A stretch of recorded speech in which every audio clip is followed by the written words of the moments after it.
Pagpanaw ni Haridas Thakur. Isang araw, si Govinda, ang personal na tagapaglingkod ni Sri Chaitanya Mahaprabhu, ay dumating ng may malaking kagalakan upang dalhin ang mga tiranang pagkain ni Lord Jagannath kay Haridas Thakur. Nang dumating si Govinda kay Haridas, nakita niyang nakahiga si Haridas Thakur at mabagal na nagdarasal ng kanyang mga rosaryo.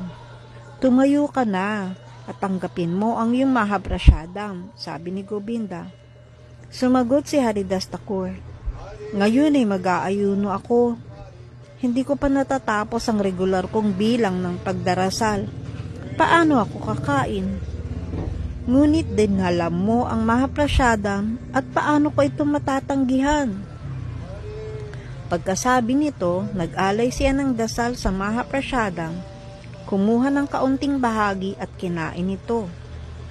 Kinabukasan, pumunta si Sri Chaitanya Mahaprabhu sa lugar ni Haridas at nagtanong, "Haridas, maayos ka ba?"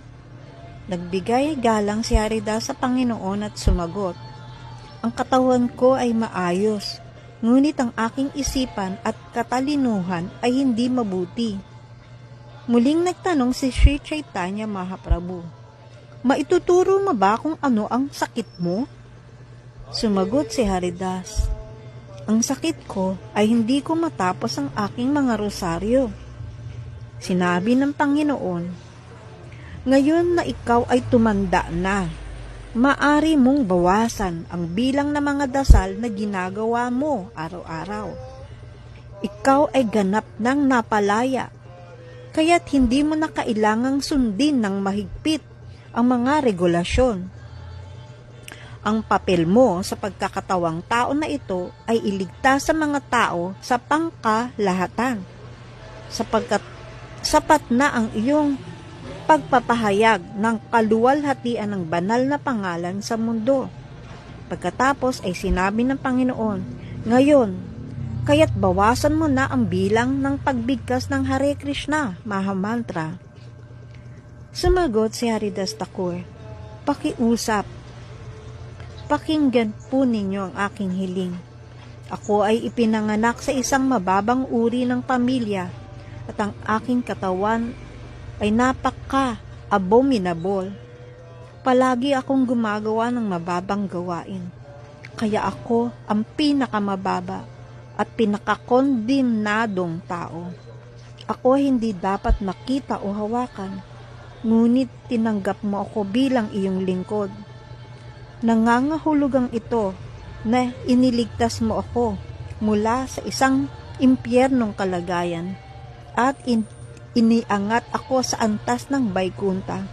Minamahal kong Panginoon, ikaw ay ganap na malaya sa iyong sariling kapangyarihan.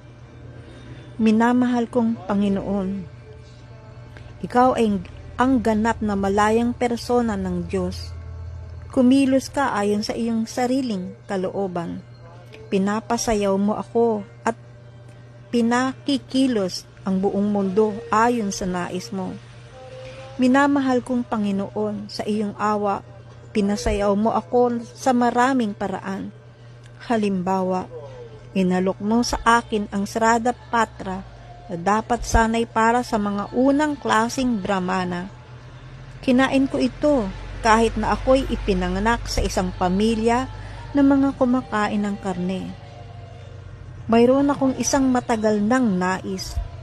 Iniisip ko na malapit na, aking Panginoon, na tatapusin mo ang iyong mga paglalaro dito sa material na mundo."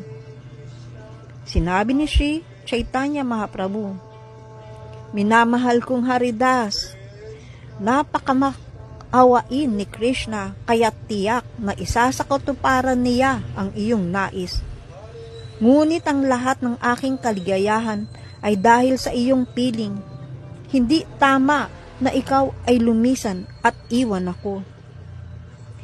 Hinawakan ni Haridas Thakur ang lotus ng mga paa ni Sri Chaitanya Mahaprabhu at sinabi, "Aking Panginoon, kahit ako ay napakababa, tiyak na ipapakita mo ang iyong awa sa akin. Aking Panginoon, maraming mararangal na personalidad, milyon-milyong mga deboto na karapat-dapat na ilagay sa aking ulo. Sila ang kapaki-pakinabang sa iyong mga paglalaro. Aking Panginoon, kung ang isang walang halagang insekto tulad ko ay mamamatay, ano ang mawawala? Kung ang isang langgam ay mamamatay, ano ang mawawala sa material na mundo? Sri Krishna Chaitanya, iyon ang aking nais. Pakisuyo, hayaan mo akong iwan ang aking katawan sa ganitong paraan. O pinakamaawain na Panginoon, kung sa iyong awa ay posible, pakiusap, ipagkaloob mo ang aking hiling sa lahat ng aking mga nais. Nais ko na huwag mo nang ipakita sa akin ang pagtatapos ng iyong mga paglalaro. Bago dumating ang panahon na iyon, pakisuyo, hayaan mong bumagsak ang aking katawan sa iyong harapan. Nais kong yakapin sa aking puso ang iyong lotus na mga paa at masilayan ang iyong mukha na parang buwan. Sa aking dila, aking bibigkasin ang iyong banal na pangalan, Sri Krishna Chaitanya. Pagkarinig ng mga transcendental na katangian ni Haridas Thakur, lahat ng mga deboto na naroroon ay napahanga. Lahat sila ay nagbigay galang sa lotos ng mga paa ni Haridas Thakur. Pinaupo ni Haridas Thakur si Sri Chaitanya Mahaprabhu sa harapan niya at pagkatapos ay itinutok niya ang kanyang mga mata na parang dalawang bubuyog sa pukyutan. Hinawakan niya ang mga paa ni Sri Chaitanya Mahaprabhu sa kanyang puso at kinuha ang alikabok mula sa mga paa ng lahat ng deboto na naroroon at inilagay ito sa kanyang ulo. Nagsimula siyang magdasal ng mga banal na pangalan ni Sri Krishna Chaitanya paulit-ulit habang iniinom ang tamis na malalotos na mukha ng Panginoon.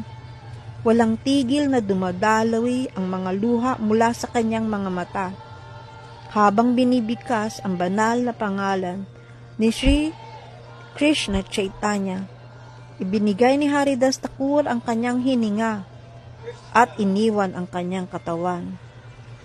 Nang makita ang kamanghamanghang pagpanaw ni Haridas Thakur ayon sa kanyang sariling kalooban, na tulad ng isang dakilang mistikong yogi, naalala ng lahat ang pagpanaw ni Bhishma.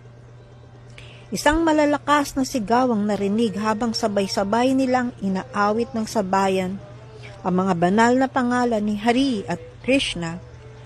Sri Chaitanya Mahaprabhu ay napuno ng ekstatikong pagmamahal.